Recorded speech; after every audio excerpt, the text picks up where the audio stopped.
You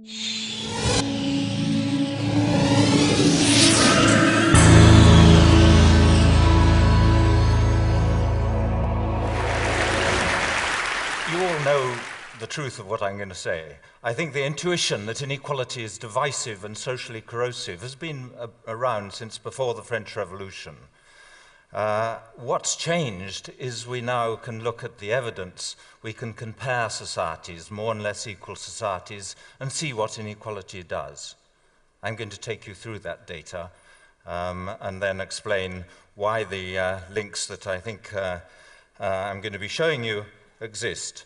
But first, see what a miserable lot we are. I want to start, though, with a paradox. This shows you life expectancy against gross national income, how rich countries are on average. And you see the countries on the right, like Norway and the USA, are twice as rich as Israel, Greece, Portugal on the left. And it makes no difference to their life expectancy at all. There's no suggestion of a relationship there. But if we look within our societies, there are extraordinary social gradients in health, running right across society. This again is life expectancy. These are small areas of England and Wales, the poorest on the right, the richest on the left. Not a difference between the poor and the rest of us. Even the people just below the top have less good health than the people at the top. So income means something very important within our societies and nothing between them. The explanation of that paradox is that within our societies we're looking at relative income or social position, social status, where we are in relation to each other and the size of the gaps between us. And as soon as you've got that idea, you should immediately wonder, what happens if we widen the differences or compress them, make the income differences bigger or smaller? And that's what I'm going to show you. I'm not using any hypothetical data. I'm taking data from the UN, it's the same as the World Bank has, on the scale of income differences in these rich developed market democracies. The measure we've used, just because it's easy to understand and you can download it, is how much richer the top 20% than the bottom 20% in each country. And you see in the more equal countries, on the left, Japan, Finland, Norway, Sweden, the top 20% are about 3.5, 4 times as rich as the bottom 20%. But at the more unequal end, UK, Portugal, USA, Singapore, the differences are twice as big.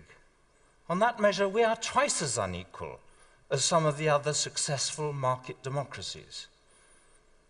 Now I'm going to show you what that does to our societies. We collected data on problems with social gradients, the kind of problems that are more common at the bottom of the social ladder. Internationally comparable data on life expectancy, on kids' maths and literacy scores, on infant mortality rates, homicide rates, proportion of the population in prison, teenage birth rates, levels of trust, obesity, mental illness, which in the standard diagnostic classification includes drug and alcohol addiction, and social mobility. We put them here all in one index. They're all weighted equally. Where a country is a sort of average score on these things. And there you see it in relation to the measure of inequality I've just shown you, which I shall use over and over again in the data. The more unequal countries doing worse on all these kinds of social problems. It's an extraordinarily close correlation. But if you look at that same index of health and social problems in relation to GNP per capita, gross national income, there's nothing there. No correlation anymore. We were a little bit worried that people might think we'd been choosing problems to suit our argument and just manufactured this evidence. So we also looked we did a paper in the British Medical Journal on the UNICEF Index of Child Wellbeing. It has 40 different components put together by other people. It contains whether kids can talk to their parents, whether they have books at home, what immunization rates are like, whether there's bullying at school. Everything goes into it. Here it is in relation to that same measure of inequality. Kids doing worse in the more unequal societies, highly significant relationship. But once again, if you look at that measure of child well-being in relation to national income per person, There's no relationship, no suggestion of a relationship. What all the data I've shown you so far says is the same thing. The average well-being of our societies is not dependent any longer on national income and economic growth. That's very important in poorer countries, but not in the rich developed world. But the differences between us and where we are in relation to each other now matter very much. I'm going to show you some of the separate bits of our index. Here, for instance, is trust. It's simply the proportion of the population who agree most people can be trusted. It comes from the World Values Survey.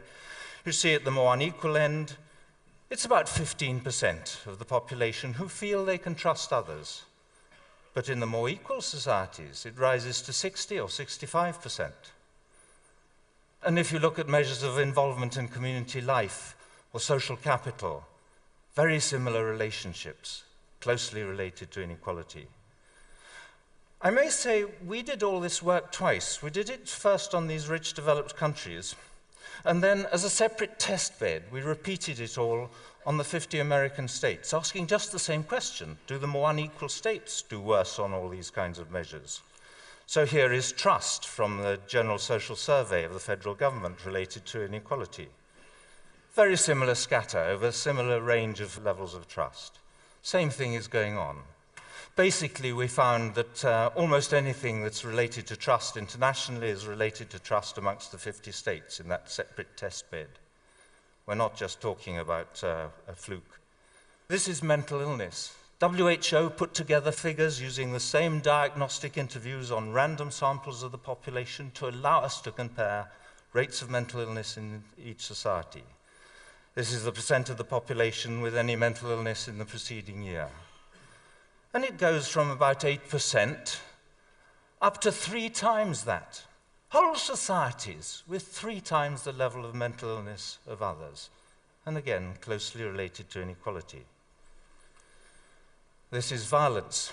These red dots are American states and the blue triangles are Canadian provinces. But look at the scale of the differences. It goes from 15 homicides per million up to 150. This is the proportion of the population in prison.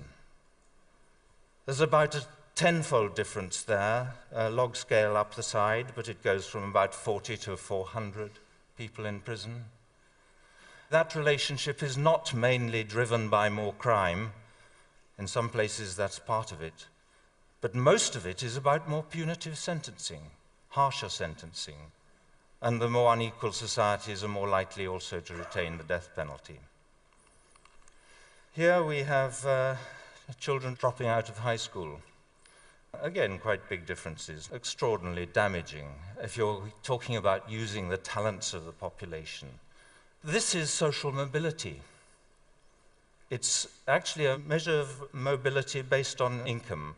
Basically, it's asking, do rich fathers have rich sons and poor fathers have poor sons? Or is there no relationship between the two? And at the more unequal end, father's income is much more important. In the UK, USA, and in countries, the Scandinavian countries, father's income is much less important. There's more social mobility. And as we like to say, and I know there are a lot of Americans in the audience here, if Americans want to live the American dream, they should go to Denmark.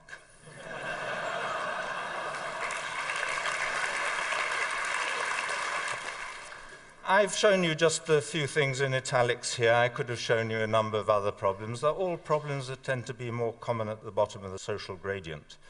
But there are endless problems with social gradients that are worse in more unequal countries. Not just a little bit worse, but anything from twice as common to 10 times as common. Think of the expense, the human cost of that. I want to go back, though, to this graph that I showed you earlier where we put it all together to make 2 points.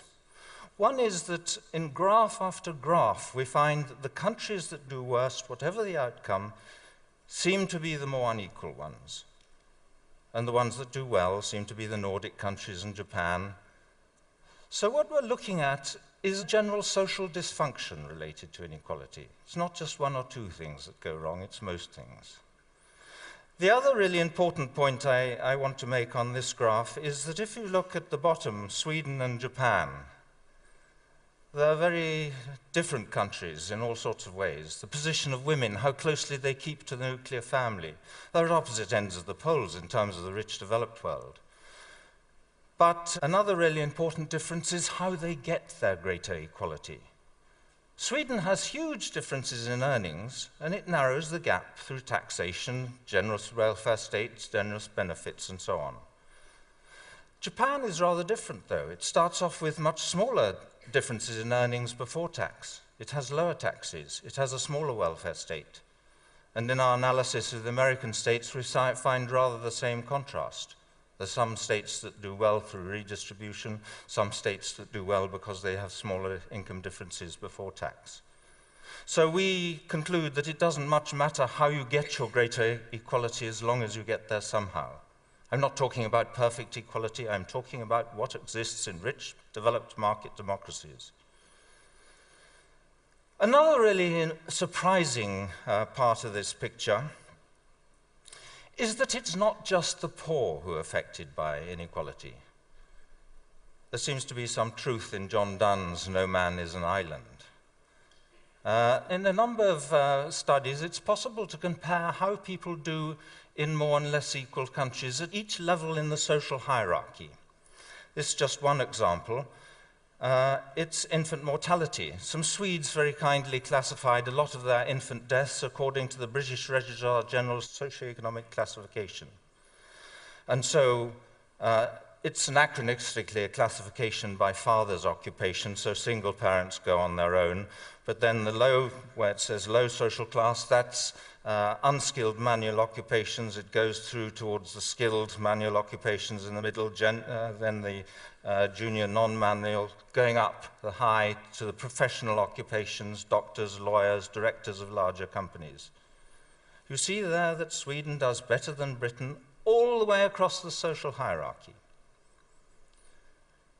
The biggest difference is at the bottom of society, but even at the top, there seems to be a small benefit to being in a more equal society.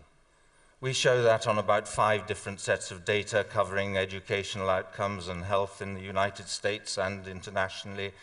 And that seems to be the general picture, that greater equality makes most difference at the bottom, but has some benefit even at the top. But I should say a few words about what's going on. I think I'm looking and talking about the psychosocial effects of inequality, more to do with feelings of superiority and inferiority, of being valued and devalued, respected and disrespected. And of course, those feelings of the status competition that comes out of that drives the consumerism in our society. It also leads to status insecurity. We worry more about how we're judged and seen by others, whether we're regarded as attractive, clever, all that kind of thing. The social evaluative judgments increase, the fear of those social evaluative judgments. Interestingly, some parallel work going on in social psychology.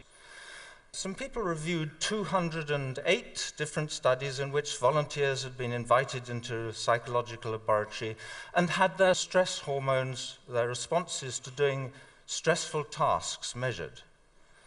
And in the review, what they were interested in seeing is what kind of stressors most reliably raise levels of cortisol, the central stress hormone.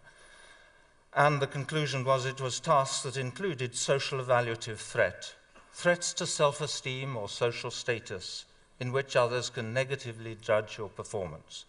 Those kind of stressors have a very particular effect on the physiology of stress. Now, we have been criticized. Of course, there are people who dislike this stuff and people who find it very surprising. I should tell you, though, that when people criticize us for picking and choosing data, we never pick and choose data. We have an absolute rule that if our data source has data for one of the countries we're looking at, it goes into the analysis. Our data source decides whether it's reliable data. We don't. Otherwise, that would introduce bias. What about other countries? There are 200 studies of health in relation to income inequality. in the academic peer-reviewed journals. This isn't confined to these countries here, providing a very simple demonstration of the same countries, the same measure of inequality, one problem after another. Why don't we control for other factors? Well, we've shown you that GNP per capita doesn't make any difference. And of course, others using more sophisticated methods in the literature have controlled for poverty and education and so on. What about causality? Correlation in itself doesn't prove causality. We spend a good bit of time, and indeed people know the causal links quite well in some of these outcomes. The big change in our understanding of drivers of health in the rich developed world is how important chronic stress from social sources is, affecting the immune system, the cardiovascular system. Or, for instance, the reason why violence becomes more common in more unequal societies is because people are sensitive to being looked down on. I should say that to deal with this, we've got to deal with the post-tax things and the pre-tax things. We've got to constrain income, the bonus culture, incomes at the top. I think we must make bosses accountable to their employees in any way we can. I think the take-home message, though, is that we can improve the real quality of human life by reducing the differences in incomes between us. Suddenly we have a handle on the psychosocial well-being of whole societies, and that's exciting. Thank you.